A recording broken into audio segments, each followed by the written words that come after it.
Olá a todos. Vim deixar uma mensagem aqui, uma reflexão sobre esse momento que vou falar o mundo, que o mundo está passando de guerra, né? Lá entre a Rússia e a Ucrânia.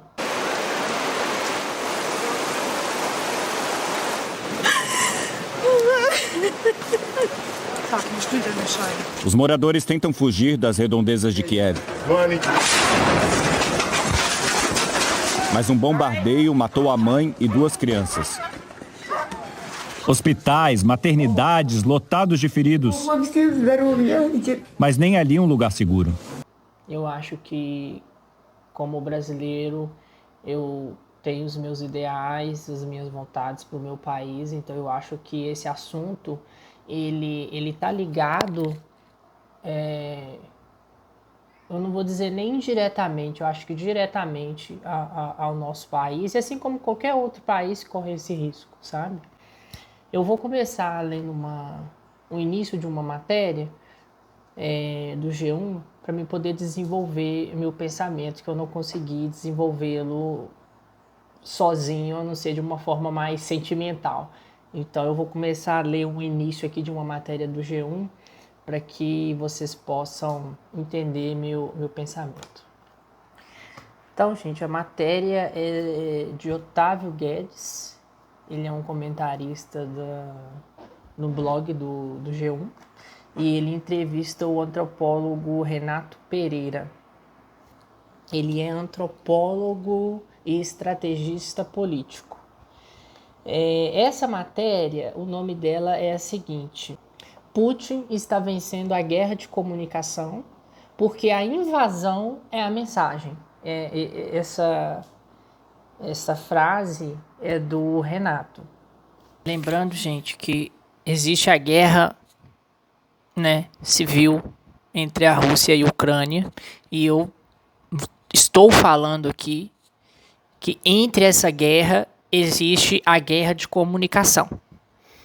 E aí eu explico por que essa comunicação, esse retrocesso na comunicação, esse retrocesso nos direitos de comunicação, nos direitos humanos, modernos, democráticos, estão envolvidos com essa guerra civil. Então vamos lá. O Otávio Guedes pergunta: por que, na sua visão, Putin está vencendo a guerra de comunicação? Aí o Renato responde: porque a grande mensagem é a invasão. A invasão da Ucrânia é a expressão de uma visão de mundo que contesta os fundamentos da ordem mundial construídas pelo Ocidente.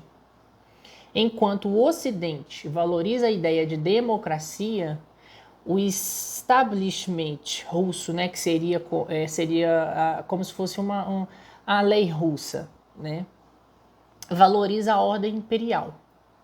Enquanto o Ocidente valoriza a ideia da razão científica, da separação entre a ciência e a religião, a lei russa valoriza o sagrado.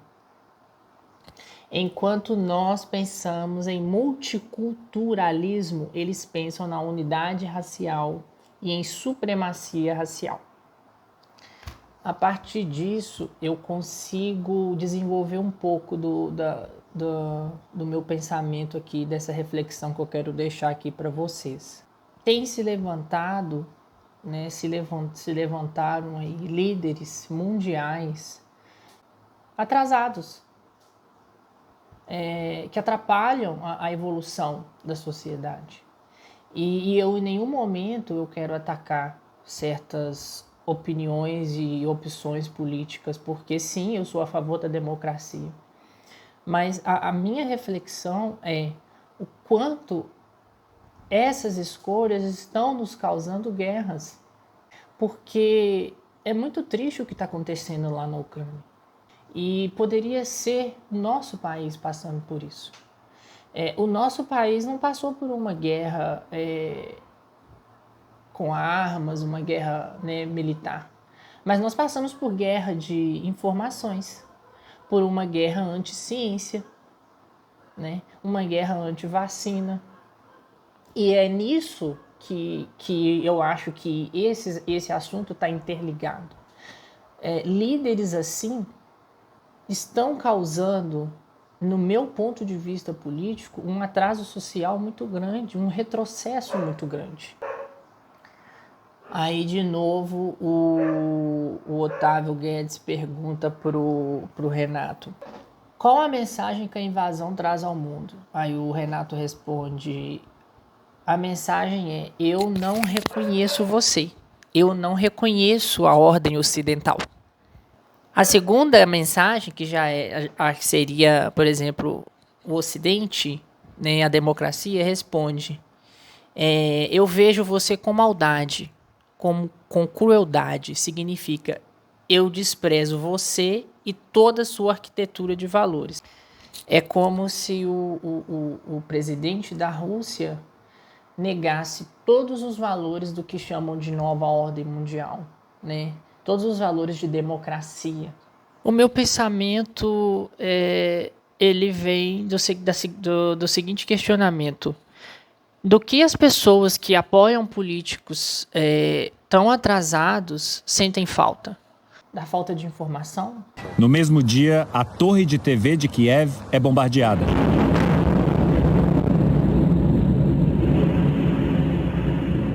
Em mais uma tentativa de deixar os ucranianos às escuras, sem informação. Da falta de direito, da falta de cultura. A Lady Gaga, como todo mundo aqui sabe, eu sou fã dela, ela foi proibida de entrar na Rússia há 9 anos atrás. E ela tem até um tweet falando sobre o governo russo.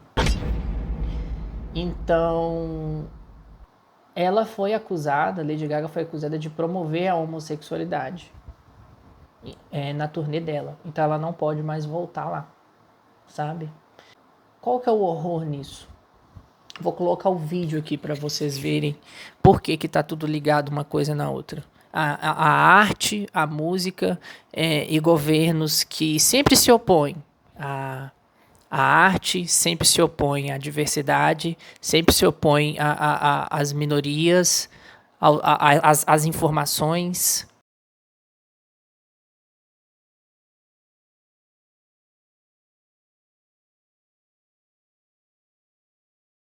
Today and every day, we fight for freedom.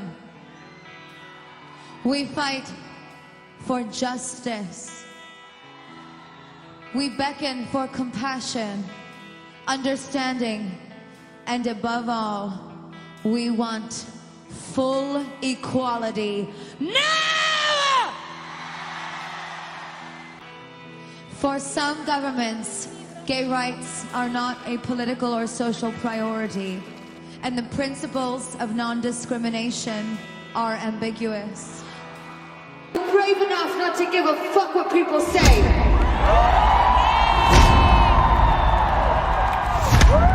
Because when they said, Gaga, when you go to Russia, they may arrest you, I said, arrest me. If you are willing to give it all up for your freedom, would you cuff yourself, Russia, for freedom? Would you cuff yourself for freedom? Arrest me, Moscow! My name is Lady Gaga. I'm 26 years old. E aí, como vocês puderam acompanhar, Lady Gaga foi banida de lá em 2013 com a turnê. Para mim, todo ditador, todo governo ditador, todo extremista, ele se infiltra aí nas pequenas coisas, na arte, né? Eu vou citar para vocês aqui uma informação que eu tinha de muitos anos quando eu estudei história, mas eu tive que pesquisar aqui um pouco para poder explicar melhor, que é sobre os poemas que eram feitos contra a Igreja Católica. E aí apareceu para mim aqui Gregório de Matos, que era conhecido como Boca do Inferno. pelas críticas que fazia contra a sociedade. A igreja perseguia os poetas, porque eles realmente falavam contra o poder da igreja e o domínio da igreja. Eu vejo como a mesma situação de perseguição à música, à arte, onde é a mesma coisa, só que a igreja perseguiu, né, os poetas e alguns governos, no caso aí da Rússia e da Lady Gaga e outros artistas, são proibidos, são banidos porque não concordam com aquele estilo de governo, que indiretamente está sempre ligado a extremismo, a fundamentalismo religiosos, a conservadorismos hipócritas, que no fim, para mim, vai sempre gerar guerra. Para finalizar aqui, gente, eu vou ler mais um trecho da matéria do Renato e do Otávio. O Otávio pergunta pro Renato, abre aspas, por isso o Ocidente não entende a mensagem de Putin e se identifica com a mensagem do Zelensky, o presidente da Ucrânia. Por isso que ele quis dizer, pelo fato de eu ter falado lá no início, de que o Putin tem um ataque à democracia e o presidente da Ucrânia, ele defende mais a mensagem do Ocidente. Aí o Renato responde, dentro deste teatro, o presidente da Ucrânia atua como pertencente aos modernos, ao Ocidente. Ele invoca esses valores o tempo todo, direito à autodeterminação dos povos, a democracia, a vida humana. O presidente da Ucrânia fala a nossa língua. É um exemplo raríssimo de um governante que se dispõe a dar um exemplo na linha de combate, né? Porque ele realmente poderia recuar aí a essa mensagem do Putin. A mensagem dele também é forte para os que defendem os valores ocidentais, que é o que eu estou defendendo aqui nesse vídeo. Então eu gostaria aqui de deixar um apelo para meus poucos seguidores, mas que eu sei que muitos vão compartilhar do meu pensamento. Escolham bem na hora de votar, enquanto a gente ainda tem essa opção, sabe? O ódio, a intolerância, o retrocesso, o extremismo, o fanatismo, eu acho que não se cabe mais, sabe? Tem lugar para todo mundo. Deus não quis que fôssemos iguais. Mas eu vejo pessoas indo embora do Brasil, fugindo de extremistas sendo atacados. Eu vejo o quanto a gente já está em guerra também há muito tempo. E aí fica o meu apelo a todos vocês. Um grande abraço a todo mundo. Eu só posso desejar que essa guerra acabe logo e que Deus conforte quem se foi. Um abraço a todos vocês. Let's exercise our anger and baptize our pain and stand here strong. Today, let us proclaim the defense of love.